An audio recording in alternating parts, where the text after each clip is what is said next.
എന്നാലും 2025 പോയ പോക്കേ. റീൽസ് കാണുന്ന ലാഘവത്തിലല്ലേ ദിവസങ്ങൾ പോയിക്കൊണ്ടിരിക്കുന്നു. ജനുവരി ആയി, ഇനി ഫെബ്രുവരി ആവും, മാർച്ച് ആവും. മാർച്ചിൽ പബ്ലിക് എക്സാം അല്ലേ, പഠിക്കണ്ടേ? യെസ്, പബ്ലിക് എക്സാം അല്ലേ മാർച്ചിൽ, നമുക്ക് പഠിക്കണം അല്ലേ? അപ്പോൾ പഠിക്കണം എന്നുണ്ടെങ്കിൽ എന്ത് ചെയ്യണം? റിവിഷൻ ചെയ്ത് തന്നെ പഠിക്കണം. സോ റിവിഷൻ ബാച്ച് നിങ്ങൾക്ക് വേണ്ടി നമ്മുടെ സൈലം ഇൻട്രൊഡ്യൂസ് ചെയ്ത കാര്യം മക്കൾക്ക് അറിയുന്നുണ്ടായിരിക്കും, നമ്മുടെ എൻഡ് ഗെയിം ബാച്ച്. അപ്പോൾ അതിൽ ജോയിൻ ചെയ്യുകയാണെന്നുണ്ടെങ്കിൽ അതിനൊരു സ്പെഷ്യൽ ആയിട്ടുള്ള ഓഫറും കൂടി ഇപ്പം എൻ്റെ മക്കൾക്കുണ്ട്. 10-ാം തീയതിക്ക് മുമ്പാണ് നിങ്ങൾ ആപ്പ് പർച്ചേസ് ചെയ്യുന്നതെന്നുണ്ടെങ്കിൽ നിങ്ങൾക്ക് അടിപൊളിയായിട്ട് 15% ഓഫിൽ ജോയിൻ ചെയ്യാം.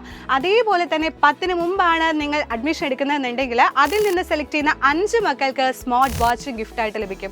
അപ്പോൾ ആലോചിച്ച് നോക്കി, പഠനത്തോടൊപ്പം തന്നെ അടിപൊളിയായിട്ടുള്ള ഗിഫ്റ്റുകളും നമ്മളിവിടെ വെയിറ്റ് ചെയ്തിരിക്കുകയാണല്ലേ. സോ ദിവസങ്ങൾ വളരെ കുറവാണ്, ലിമിറ്റഡ് ആയിട്ടുള്ള സീറ്റുകൾ മാത്രമേ ഉള്ളൂ. അപ്പോൾ ഇപ്പോൾ തന്നെ ജോയിൻ ചെയ്തോളൂ. ലൈവ് ക്ലാസ്സും റെക്കോർഡ് ക്ലാസ്സും ക്വസ്റ്റ്യൻ പേപ്പേഴ്സും ഒക്കെ ആയിട്ട് കംപ്ലീറ്റ് റിവിഷൻ ബാച്ചാണ് നമ്മൾ സെറ്റ് ചെയ്തിട്ടുള്ളത്. സോ പബ്ലിക് എക്സാമിനെ പറ്റി ഇനി ഒരു ടെൻഷനും ഇല്ല, നമുക്ക് അടിപൊളിയാക്കാം. ബാച്ച് കാണാം. Bye bye.